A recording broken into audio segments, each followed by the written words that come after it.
और किसी भैन भाई ने सवाल किया जम जाता है नाड़ा दे विच और हाथ बांह नहीं काम करदा। मैं धो के ले आई सी बेहोश हो जाते ने डिग जाते ने कई बंदे बेहोश नहीं होंदे। माशाल्लाह जी पकदे पे मम्मा जी काट ली आलू। हाँ जी मैं क्या आलू काट ला बरीक बरीक और प्याज काट लेने मैं पहले ही और हुण बना रही जी आलू और तवे ते बनावांगे जी आलूआं दा सालन। अज भाई आलू मंगवाए सी और जी लसन और हरी मिर्च और टमाटर और बहुत बरीक बरीक कटे के तवे ते जल्दी जल्दी बन जाएंगे। अस्सलाम वालेकुम प्यारे बहन भाइयों, क्या हाल चाल है? ठीक ठाक, उम्मीद करती हूँ कि आप सब भी ठीक ठाक होंगे, जहाँ भी रहें खुश रहें आबाद रहें, हंसते रहें मुस्कुराते रहें। तो ये मेरा आज का व्लॉग देखो बहन भाई हमारे साथ साथ जो भी घर का काम होगा रूटीन होगी सब बहन भाइयों का शेयर करांगे। तो अल्लाह ताला सब अपने हिफ्ज़ ईमान च रखे, सब ते अल्लाह ताला अपनी रहमत बनाई रखे। जो बहन भाई परेशान ने अल्लाह ताला सब दी परेशानियां दूर करे, जो बीमार ने अल्लाह ताला उन्होंने सेहत वाली लंबी तंदुरुस्ती वाली जिंदगी अता करे, जिन्हों की औलाद नहीं अल्लाह ताला नेक साडे औलाद देवे आमीन। तो जी इसे नेक दुआ से अपनी वीडियो का आगाज़ करते हैं। वो पहले मैं क्या मैं फल कट के रख लवा फिर करते हैं जी खाने की तैयारी। बहुत ही बुरी बीमारी है, अल्लाह ताला इस बीमारी तो सब नूं दूर रखे। मैं धो के ले आई सी प्याज और आलू और जी तवे ते मैं घ्यो पहले पाता बिस्मिल्लाहिर्रहमानिर्रहीम और बनाने सालन तवे ते जल्दी बन जाएगा जरा और नाल ही मैं आटा गुन लवांगी, आलू पकते रहेंगे।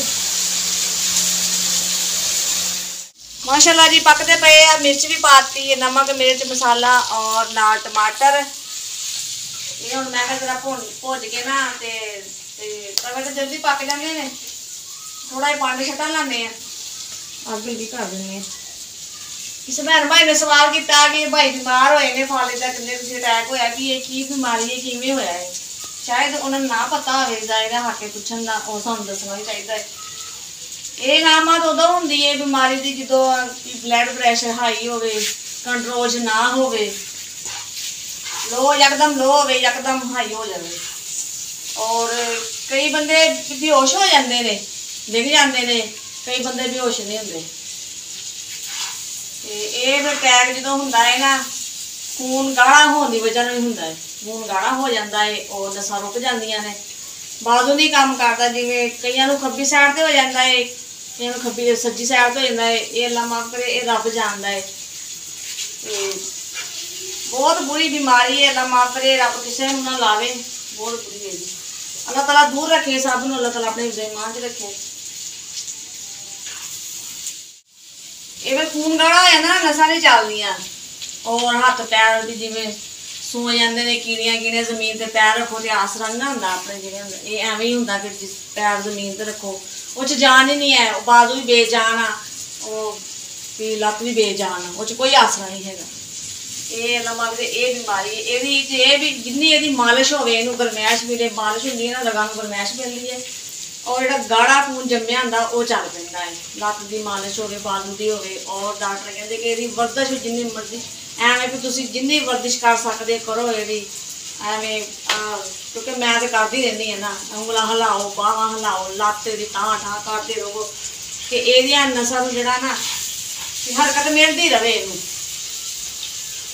इवें ही असीं पहले भी इवें इन्हां दी वर्जिश कराई मालिश कराई, 2-3 बंदियां ने फड़ के इहनूं खिलारना और कि थोड़ा आसरा लाते पवे को तुरन लगन पता लगे। ये कोई पता नहीं कदों मरीज सही होंदा है इस बीमारी का, महीने च हो जाए 2 महीने च हो जाए 6 च हो जाए, ये रब जानदा है, अल्लाह माफ करे। कई साल साल ही नहीं होंदे, बहुत बुरा हाल है। लेकिन जो ज़्यादा इंसान बुढ़ा हो जाता ना, मेरे मियाँ के मामू ने नदीम दे काफ़ी उन्होंने उम्र काफ़ी ज़्यादा हो गई है, ज़ईफ हो गए ने, उन्होंने फाले का अटैक होया लेकिन उन्होंने कोई 2 साल हो गए ने वो नहीं सही हुए। कहते जो उम्र का तकाजा भी हो जाता ना वो सही नहीं होंदा, क्योंकि ज़ईफ हो जाता बुढ़ा हो जाता, हड्डियां बुढ़ियां हो जांदियां।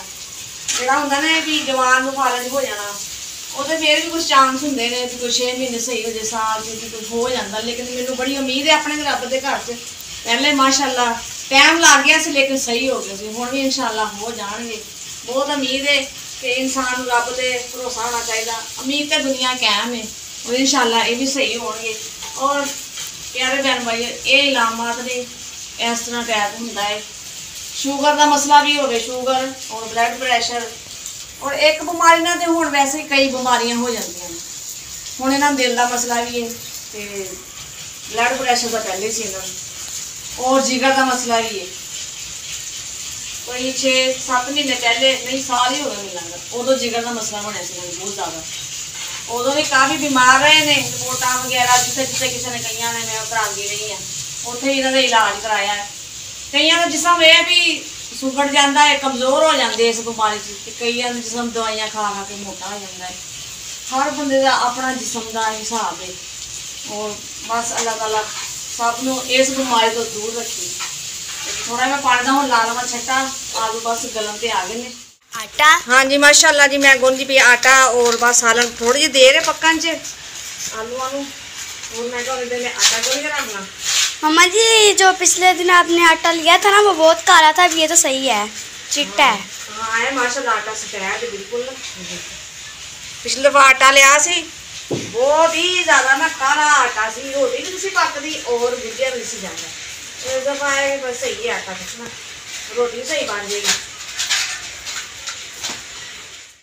सालन हो गया तैयार, हुण कढ़दे जी प्लेट दे विच। देखो जी माशाल्लाह बिल्कुल आलू ना तवे ते फ्राई हो चुके हैं, और तवे ते आलू वैसे मज़ेदार बनते हैं। तवे ते खाने का हो गया जी टाइम। ये देखें जी बकरा माशाल्लाह खान च मसरूफ़ है, टाइम हो चुका है, और मुनीब बैठा है जी माशाल्लाह। ये देखें जी मम्मा जी, हाँ जी, एक बकरा ना और ले आए ना, फिर 2-2 हो जाएंगे। अच्छा जी, एक बकरा और ले आए फिर 2-2 हो जाएंगे। हाँ जी। तो जी माशाल्लाह जी मुनीब दे काम चेक करो, कहते एक बकरा दा होर छोटा जिहा लिया दो और 2 हो जाएंगे। दोनों आपस में खेलेंगे ना? हाँ जी, दोनों आपस में खेलेंगे। ये तो आंटी ने अपन गिफ्ट दिता है पुत,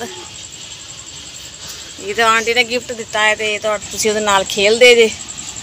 अल्लाह मियां पैसे दोगा ना किन्ने सारे, फिर आप एक होर ले आवांगे। सही है? हाँ जी। ठीक है, खुश, फिर अपने 2-2 हो जाएंगे। और माशाल्लाह जी मुनीब बहुत प्यार करता है। ये देखें माशाल्लाह जी, रोटियां बन चली हैं, बस 2 रोटियां रह गई ने, और एक रोटी बन गई है।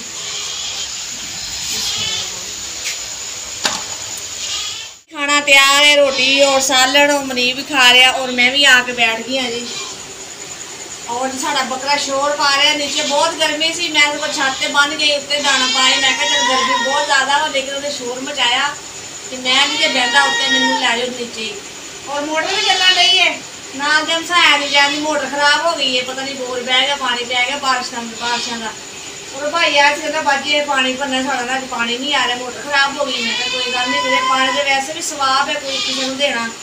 और फिर मोटर चलाई, मैं कहा तुम पैप ला के जिन्ना तुहानू जरूरत है ना, तुम मेरा भी पानी भर लो, कोई गल नहीं है। और बकरे मैं जाकर ना पहले नीचे लियानी ला के फिर खाना जी। चाय बन गई है, ये देखें जी।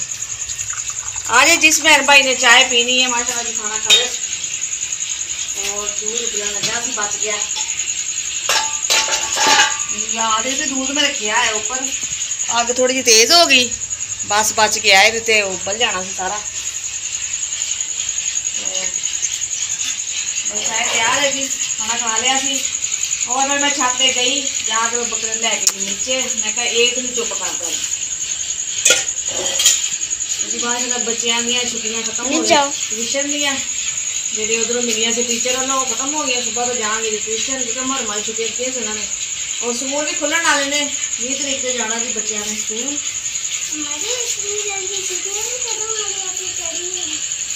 देखिए किन्ने बच्चों को पता होंगे कि इन्नी छेती छुट्टियां खत्म हो गई देख लो जी। हाँ जी, छुट्टियां खत्म हो चलिए, बस थोड़े 15 दिन रह गए हैं, फिर जाना जी। सुबह उठो और नाश्ता करो, स्कूल चलो, ट्यूशन चलो और मदरसे चलो।